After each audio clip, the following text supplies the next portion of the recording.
मालिक, ये आप क्या कर रहे हैं? छोड़ दीजिए मेरे एक घर के राशन और सामान को। भगवान के लिए मुझे थोड़ी मोहलत और दे दीजिए। अरे जितनी मोहलत देनी थी उतनी दे दी, अब और नहीं दे सकता। और तुम लोग जल्दी जल्दी हाथ चलाओ, सारा सामान और राशन उठाकर फेंक दो, सब कुछ बर्बाद कर दो। जमींदार जी, हमने बहुत मेहनत करके राशन जोड़ा है, हमारे महीने भर के राशन को यूं बर्बाद मत करिए, भगवान से डरिए। आप जैसे बड़े लोग अगर हम गरीब पर इस तरह से अत्याचार करेंगे तो क्या होगा हमारा। तुम सब गंदी नाली के कीड़े मकोड़े हो। जैसे कीड़े मकोड़े को जूते के नीचे रौंद दिया जाता है, वैसे ही तुम गरीब के साथ भी वही होगा। फेंको इनका सारा सामान। आखिरकार क्यों जमींदार सुरेंद्र इस गरीब परिवार पर यूं इस तरह अत्याचार कर रहा था? घर के सभी सामान के साथ महीने भर का जमा किया हुआ राशन फेंक रहा था। क्या इस गरीब परिवार से कोई गलती हुई थी, या अमीरों की तरह सुरेंद्र भी पैसों की घमंड में चूर होकर गरीबों पर अत्याचार करता था? आइए इसे जानने के लिए कहानी में आगे बढ़ते हैं। सुनिए जी, अब क्या करें, हम इस साल की आधे से ज्यादा फसल खराब हो गई है। बाकी जो फसल थी उसे बेचकर भी ज्यादा पैसे नहीं मिले हैं। अभी तो साल पड़ा है, क्या होगा। तुम ही तो मेरी हिम्मत हो।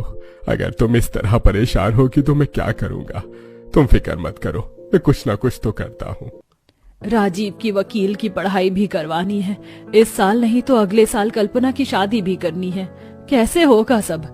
माता रानी, अब तुम ही कोई कृपा करो। पिताजी, माँ, आप लोग परेशान मत होइए। मैंने सोच लिया है, मैं अगले हफ्ते ही शहर चला जाऊंगा और वहां जाकर कोई भी नौकरी ढूंढ लूंगा और बहुत पैसे कमाऊंगा। फिर आप लोग देखना, सब कुछ ठीक हो जाएगा। दिमाग तो नहीं खराब हो गया है क्या?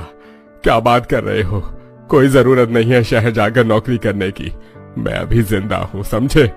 राजीव, तुझे तो बहुत बड़ा वकील बनना था ना। पढ़ाई छोड़ देगा तो वकील कैसे बनेगा? मैं हूं ना, मैं सब संभाल लूंगा। आप जमींदार से ब्याज पर पैसे ले लीजिए, फिर हम उन पैसों से दोबारा से खेती शुरू कर सकेंगे। राजीव की भी 2 महीने में कॉलेज की फीस जानी है और कल्पना का दहेज का सामान भी तो जोड़ना है। इस साल के आधे से ज्यादा फसल खराब हो जाने की वजह से गरीब किसान मोहन अपने परिवार के लिए काफी ज्यादा परेशान होने लगता है और अगले दिन ही गांव के अमीर जमींदार सुरेंद्र के पास ब्याज पर पैसे लाने के लिए जाता है। अरे जमींदार जी, ये तो गलत बात है। आप मुझ गरीब किसान के साथ ऐसा कैसे कर सकते हैं?